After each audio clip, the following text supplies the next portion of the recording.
Olá, esse é o podcast Vá para a Corrida. Eu sou a Vanessa da Rocha e falo aqui diretamente do estúdio de podcast da nossa redação integrada do Grupo ND. E hoje eu tenho o prazer de receber aqui no nosso estúdio Mário Petrelli Filho. Muito obrigada por aceitar o nosso convite. Muito feliz de ter você aqui. Muito obrigado pelo convite, Vanessa. Eu estou emocionado porque poder falar das experiências que a gente tem é algo que me faz muito bem. Estar aqui é um enorme prazer, né? Estar do teu lado, que tem uma experiência muito grande, não só do podcast, como também é uma corredora. E o esporte nos uniu, né? O esporte nos uniu. A gente começou a conversar recentemente sobre outro assunto, sobre assuntos de trabalho, enfim. E aí, do nada, a gente começou a falar de esporte e eu já tava te almejando, viu? O Danilo Caboclo, quando a gente gravou, a gente tá agora indo pro 5º episódio. Quando a gente gravou o primeiro episódio, o Danilo Caboclo teve aqui e ele disse: você tem que ouvir o Mário, tem que ouvir o Mário. E ano passado, ou retrasado, quando a gente estava organizando também o Volta à Ilha, a Maria Alice estava aqui e a gente queria te convidar para o Volta à Ilha e já estava pensando em criar o podcast e estava almejando. Estou muito feliz mesmo que você está aqui. Mário, você estava me contando que a sua história com o exercício físico, a sua vida de atleta começou jovem, né? Ainda na adolescência, como é que começou essa história? Eu, desde 9, 10 anos, eu estudava no colégio Medianeira, um colégio de padre, um colégio muito grande, cheio de espaços para a corrida. Eu me identificava muito com a própria vontade de correr. Correr era uma coisa que sempre me fez muito bem, me ajudava a pensar, me ajudava a organizar ideias. E aquilo foi visto pelos professores como um cara com potencial para, naquelas Olimpíadas escolares, representar o próprio Colégio Medianeira. Então, aquilo foi começando devagarzinho. Eu peguei um gosto muito grande pela corrida e comecei a me dedicar cada vez mais para melhorar. Comecei a ganhar bastante prêmios, bastante medalhas. Aquilo foi me motivando, eu fui representando a escola e comecei a ter técnicos. E os técnicos começaram a me dar um pouco mais de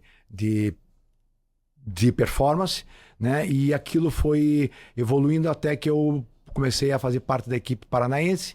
Depois eu fui competir nos campeonatos brasileiros de atletismo e fui, por 2 ocasiões, convocado para o Pan-Americano. Então, começou pequeno, mas acabou que ficou muito forte.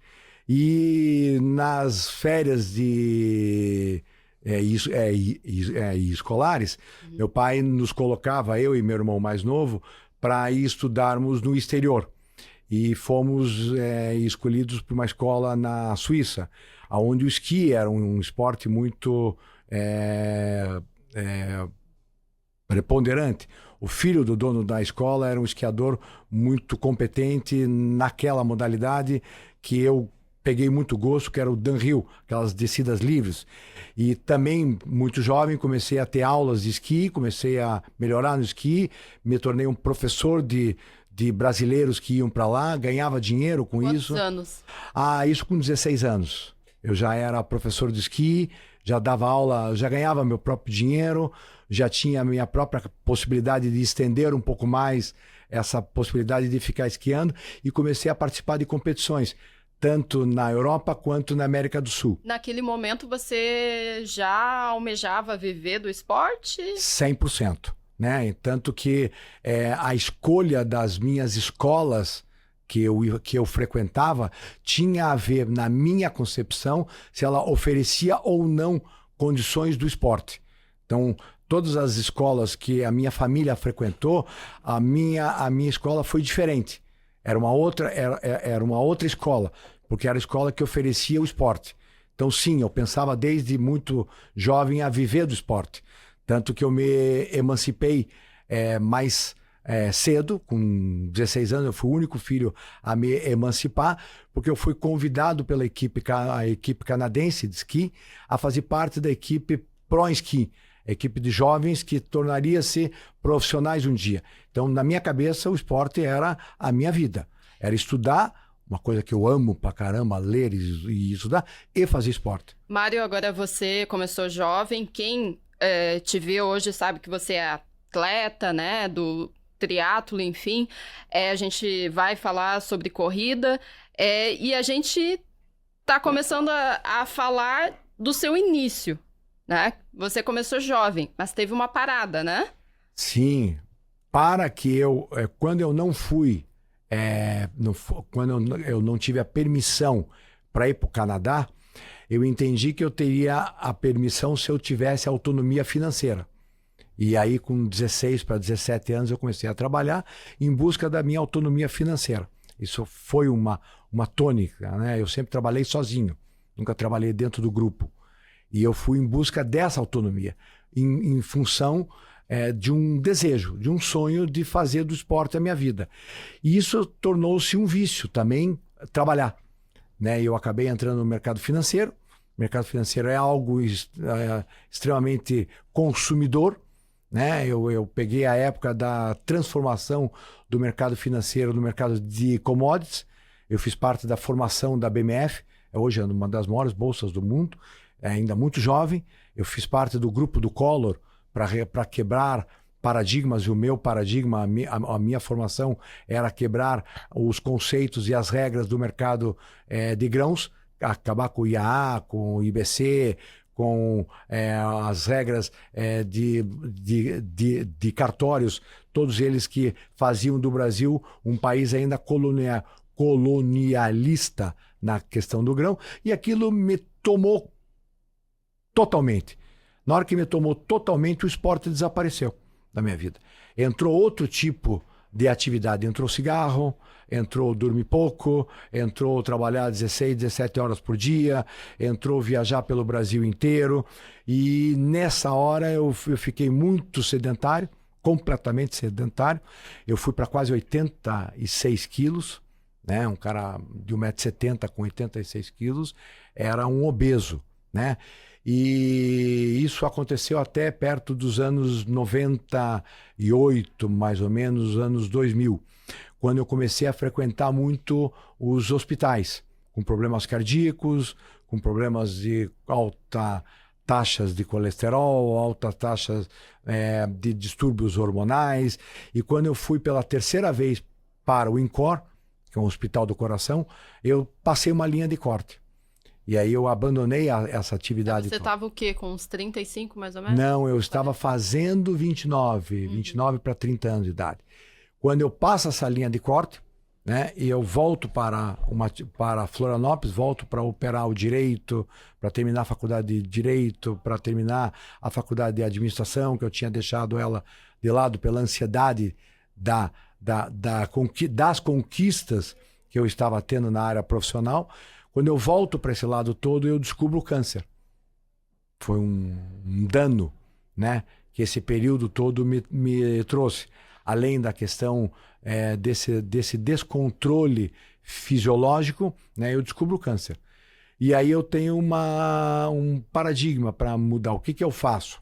E a minha decisão foi voltar a resgatar aquele jovem que um dia foi saudável, que um dia dava tempo ao tempo, que respeitava seus limites, que queria conhecer pessoas, que queria conhecer lugares, porque eu acho que o esporte, ele dentre outras vantagens do ponto de vista físico, ele é uma atividade que te dá de presente algumas coisas. A saúde, ele te dá de presente, certo?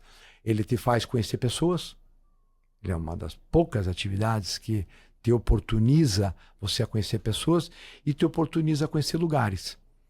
E nada mais complementar do que você conhecer culturas através de pessoas. E aí você fez a retomada ao exercício físico enquanto estava se tratando? Isso. Aí eu entendi que naquele tempo eu era um atleta de atletismo. Uhum. Quem era eu aos 30 anos de idade? Qual era meu esporte? Qual era a minha preferência? Aonde eu encontraria aquilo que eu considerava grupo? Eu acho que você precisa fundamentalmente de um grupo, né? Você precisa fazer parte, você precisa pertencer a um grupo, né? Você se sente melhor, né? O skatista se veste como skatista porque aquele é o uniforme dele. Você não entra numa quadra de tênis de terno e gravata. Você vai vestir aquele uniforme do tênis. O surfista, a mesma coisa. Qual era o meu esporte? Qual era o meu grupo? E aí eu abri um leque muito grande para eu me reencontrar. Então fui saltar de paraquedas, fui andar de rafting, fui fazer trilha, fui pedalar, fui fazer mountain bike, fui correr, fui saltar de asa delta, fui aprender a fazer caiaque, fui fazer tudo o que eu podia fazer. Então eu era um cara que todo final de semana eu tinha um grupo me convidando para alguma coisa. E à medida que esses grupos foram me convidando, eu fui conhecendo lugares e fui conhecendo pessoas. Até que eu me identifiquei com o grupo da corrida. E o grupo da corrida me levou ao grupo do ciclismo, o grupo do ciclismo me levou ao grupo da natação, e aí eu entendi que o triatlon, né, era um esporte que eu tinha 3 das atividades que eu mais gostava de fazer. E aí eu fui praticando e fui me envolvendo cada vez mais nele. E sim, para manter o tratamento. O primeiro câncer que eu descobri foi no ano 2000, foi por um acaso.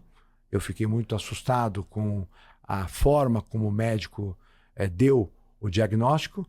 Eu achei que eu devia me aprofundar um pouquinho mais. Sempre gostei. Como assim? De me aprofundar. A forma como ele deu o diagnóstico. Ele foi um câncer de pele. Ele deu pouco caso ao câncer de pele, dizendo que aquilo era uma bobagem, que ele tinha tirado aquilo com muita propriedade, com muita eficiência. Mas eu perguntei como é que a coisa funcionava. Ele disse, em 90% dos casos é solucionável, em 10% só que ele é um caso mortal. Sim, mas e se eu faço parte dos 10%? Uhum. E se eu faço parte daquele cara que não se cuidava? Eu nunca me cuidei sobre isso. E eu fui a São Paulo fazer mais alguns exames, fiquei quase um mês fazendo exame e descobri mais outros 2 cânceres. Uhum. Né? Um na medula e outro na próstata, ao mesmo tempo. Então eu fazia parte do grupo de risco. Uhum. Eu estava ali, né? O médico, quando voltou dos exames, ele disse, eu tenho 2 notícias para te dar. Uma péssima e uma ruim.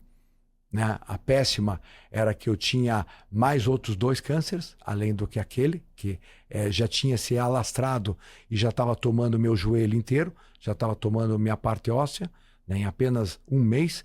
E a parte péssima, né, é que ele já estava em estágio 2 e 3, né, podendo se tornar metástases. Uhum. Então, sim, eu tinha tido a sorte de ter tido o atendimento, tinha tido a graça de Deus de ter acreditado na dúvida, uhum. né? Aquela minha infância de ser aquele cara que gostava de pesquisar mais estava se tornando uma realidade. Então eu estava sendo salvo porque eu queria pesquisar mais. Então eu acreditei que se eu não me reestruturasse, se eu não repensasse toda a minha vida, né, eu morreria.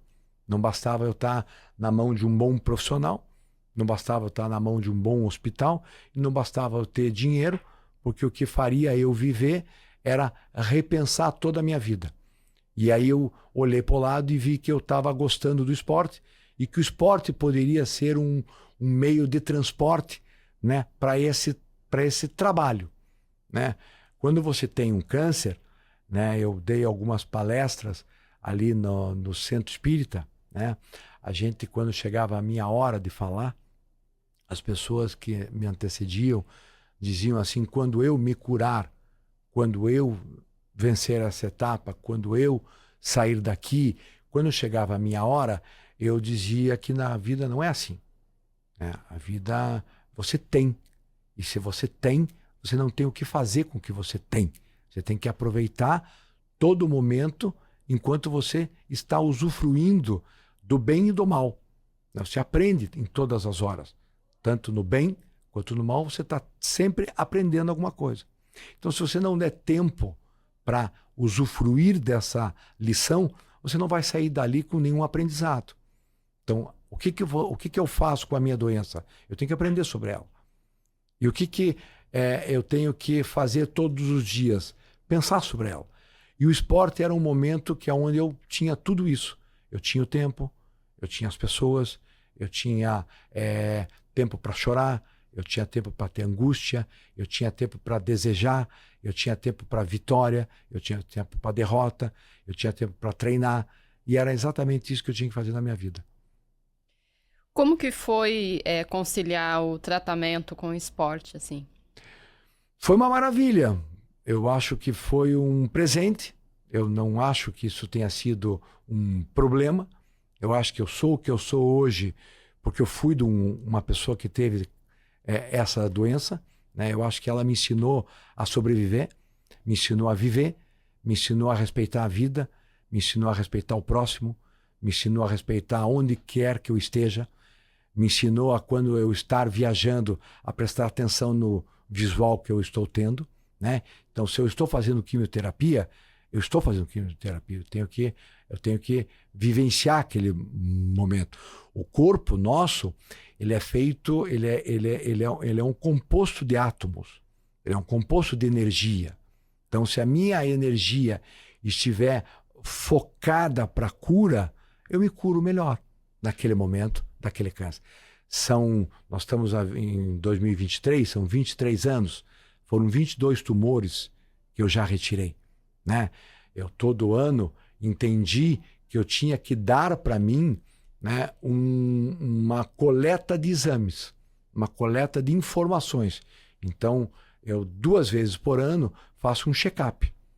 Então, eu vou procurar, né? As pessoas dizem que quem procura acha. Eu dou graças a Deus que eu acho, né? Eu brinco muito com as pessoas que eu amo girino, aquele filhotinho de sapo, né? Eu odeio sapo. Então, enquanto eu encontrá-los do tamanho de um girino, eu estou feliz. Eu só faço isso se eu estou presente, se eu estou fazendo parte, né? Se eu estou ali vivenciando a informação que nós estamos procurando, descobrindo a informação, descobrindo que a gente descobriu um outro tumor, descobrindo que a gente descobriu um outro tumor em estágio inicial, porém muito agressivo. O que eu tenho que fazer com isto? Eu tenho que curá-lo.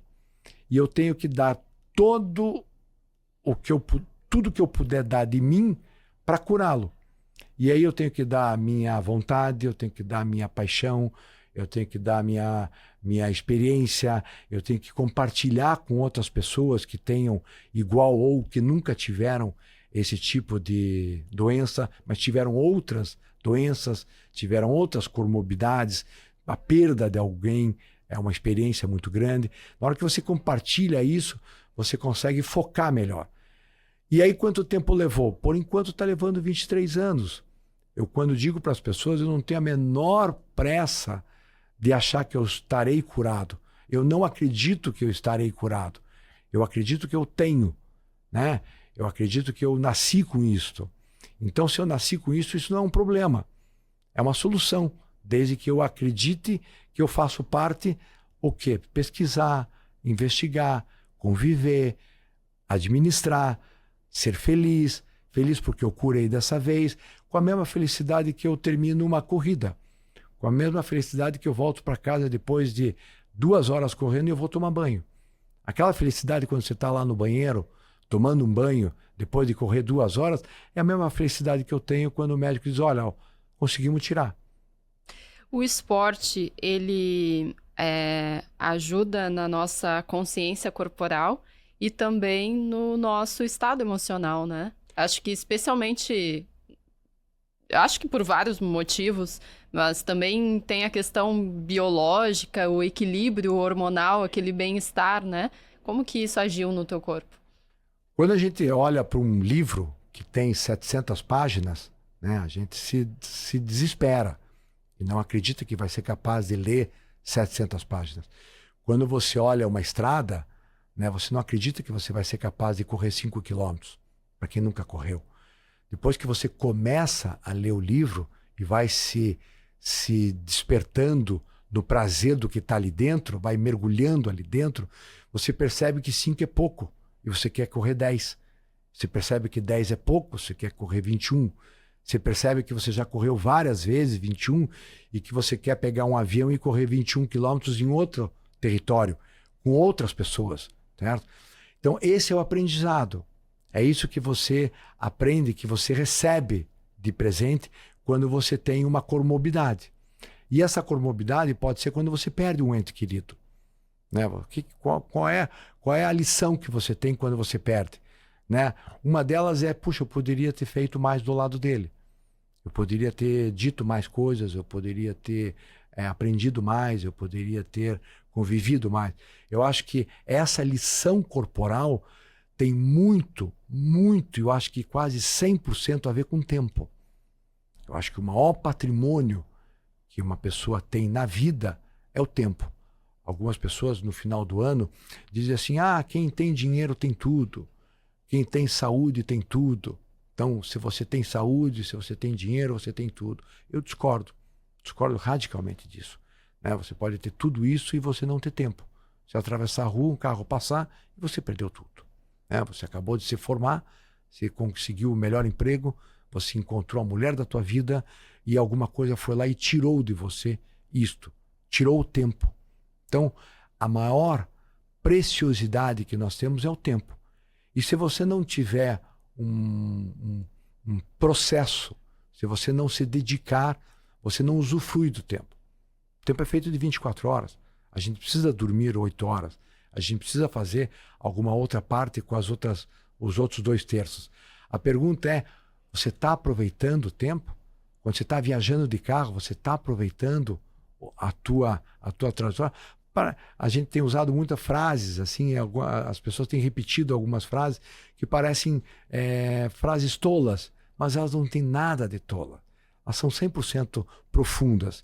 E a gente está doente hoje em dia. Você teve esse despertar para a vida e isso deu um novo ritmo, né? Para a tua vida.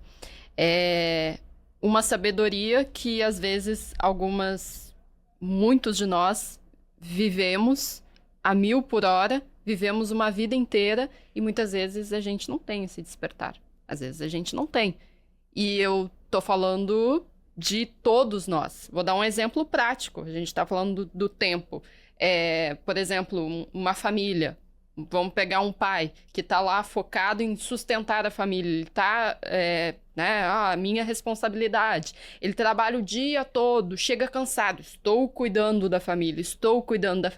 Ele chega tão cansado que muitas vezes ele não consegue parar, olhar para criança e brincar de carrinho. Tudo que aquela criança queria era aquele momento de brincadeira.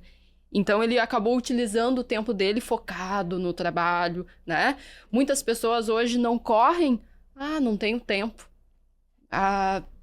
Tenho muito trabalho, tenho que responder as pessoas, enfim.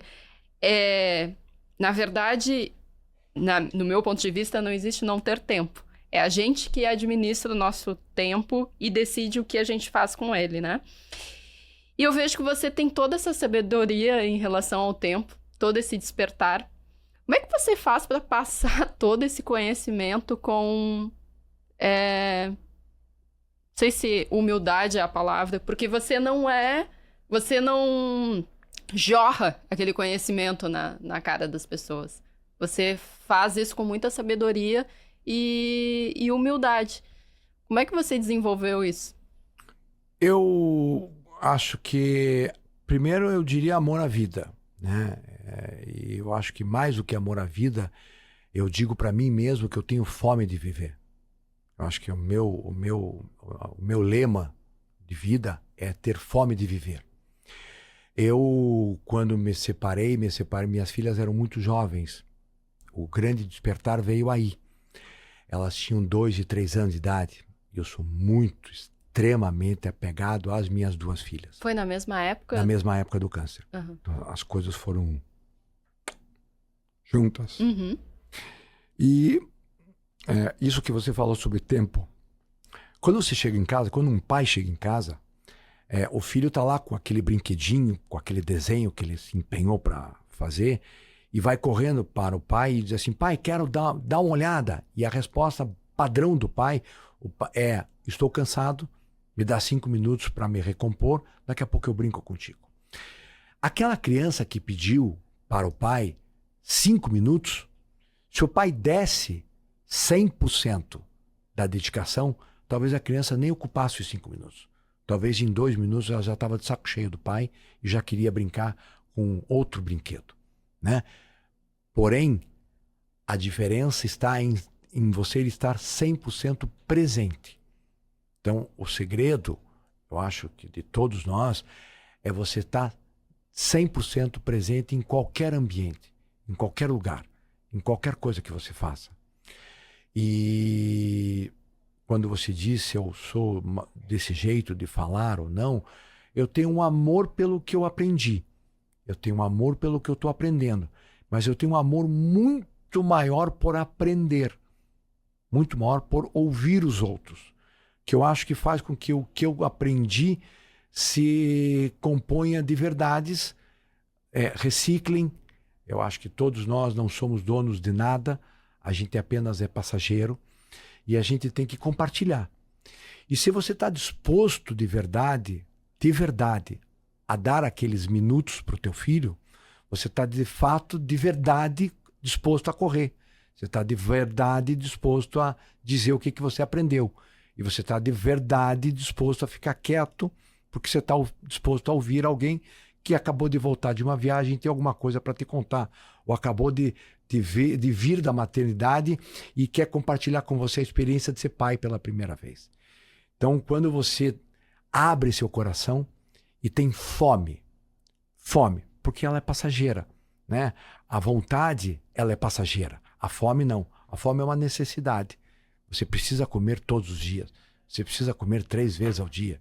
E se você não comer, você vai morrer. Então, se você não usufruir desse teu desejo, né? Você vai perder as oportunidades. Então, quando você tem essa maneira de ser, você apenas compartilha. E se você compartilha, a outra pessoa está disposta a ouvir e você está disposta a também ouvir. Fantástico, fantástico. Como é que está a tua vida hoje em dia?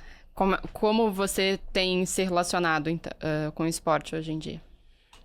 Ele nunca mais parou, nunca mais ele deixou de ser, né? Eu já tenho aí uma soma de 13 Ironmans, eu já tenho 3 participações no Mundial de triatlon, Xterra, tem mais de 30 meio Iron, mais de 15 maratonas, não para, né? Eu sou um aficionado por inscrições, né? Eu estou o tempo todo querendo me inscrever em alguma prova para poder conhecer um lugar novo. Eu estou indo agora, dia 26, fazer um meio Iron de Maceió. É uma cidade que eu nunca fui, então é uma oportunidade de eu conhecer Maceió. Eu fiquei uns 2 anos sem praticar o triatlon porque o câncer foi muito violento, e aí eu tinha que me dar de presente depois de ter sido contaminado com a Covid. Eu fui 3 vezes contaminado com Covid. Na terceira eu entrei em coma e fiquei 2 meses em coma e 6 meses no hospital. Foi uma coisa horrível. Eu acho que foi mais violento do que todas as cirurgias e todos os cânceres que eu tive, porque quando você vai operar um câncer, é mais ou menos como você vai operar de coração. O médico entra na sala, entra no teu quarto, olha para você, diz qual é a gravidade do dia seguinte, e se você acordou é porque ele tirou. Ele acordou é porque você deu certo. Na Covid, você acordou morto, porque para o médico te entregar a vida, ele usufruiu, ele retirou tudo que você tinha de combustível, tudo que você tinha de capacidade, ele usou para te devolver a vida. Então a Covid foi uma doença que ela está até hoje cobrando um preço de todos que foram contaminados, todos que não foram contaminados, todos que foram salvos. a gente teve vários milhões mortos, mas nós tivemos muitos outros milhões de pessoas que foram contaminados e voltaram para casa com alguma sequela. Essas sequelas, né? Bom, eu tenho um plano de saúde. Eu posso contratar um profissional que vá cuidar dessa minha sequela. E aqueles que não têm plano de saúde? Aqueles que estão lá jogados num canto e não sabem que aquela perda da memória que eles têm é uma sequela da Covid. Então, como é que ele pode conviver? Como é que aquela família vai conviver com aquela sequela dele? Aquela sequela de mobilidade, aquela sequela de cognitividade. Né? Então, eu fiquei alguns anos impedido de poder praticar por causa dessas duas. Um câncer muito grave que eu tive nas mamas, eu tirei as duas mamas, e a Covid. Bom, mas eu precisava me dar de presente a sabedoria se eu estava ou não de volta à vida. E eu fui no ano passado fazer Cozumel. É uma prova que eu tinha participado há 10 anos atrás, então eu queria me dar de presente. Quando eu digo me dar de presente, eu quero me dar de presente o desafio. O desafio do planejamento, o desafio do aprendizado, o desafio da humildade. Eu acho que você tem que ter alguns requisitos presentes na tua vida. E uma delas é a resiliência, que é diferente de paciência. Paciência você está esperando na antessala, o médico te chamar. A resiliência é você aceitar que aquilo é um processo. Quando a mulher engravida, ela é resiliente. Ela sabe que vai levar 9 meses. Ela diz para o marido que não dá para ver ainda. Tem que esperar 9 meses. Quando se compra uma cobertura, não dá para você chegar lá pro mestre de obra e me mostre a minha cobertura. Você tem que esperar o prédio ficar pronto. Então isso é resiliência, é esperar o processo. Você tem que ser humilde, porque você tem que saber que você não detém todas as capacidades. Você não detém todos os conhecimentos. Você tem que pedir auxílio para alguém. E pedir socorro, pedir ajuda, é um dos maiores atos de coragem que o ser humano tem. Porque você precisa de alguém. Você não é alguém isolado. Você precisa do teu marido, você precisa da tua mulher, você precisa dos teus filhos, você precisa dos teus amigos, você precisa de um canto para chorar, você precisa de um canto para cultivar os seus desejos, você precisa de um objetivo para você poder almejá-lo. Então, quando você põe esses objetivos todos, você percebe que você vai ter um trajeto. E se esse trajeto é uma viagem, você vai usufruir a viagem. Se esse trajeto é um casamento, você vai usufruir do casamento. Né? Se o teu trajeto é uma cura, você vai usufruir da cura. E o esporte, para mim, ele é um presente que nós temos ao nosso alcance. Porque nem todo mundo pode viajar, nem todo mundo pode comprar uma casa, nem todo mundo pode conquistar alguma coisa material, mas todo mundo pode praticar uma atividade. Um tênis, você pode praticar, correr, você pode correr de sapato. Não precisa necessariamente comprar um tênis. Né? O caminhar é uma atividade. E se você fizer essa atividade, né, você está se presenteando com o tempo. E presenteando-se com o tempo, você está presenteando com o aprendizado. Quais são os melhores momentos, as melhores memórias da tua vida? Estar ao lado das minhas filhas, poder estar ao lado delas, praticar uma atividade ao lado delas. Esses são os momentos que eu tenho mais boas lembranças. Minhas filhas estiveram presentes na largada e na chegada da maioria das atividades, da maioria das competições que eu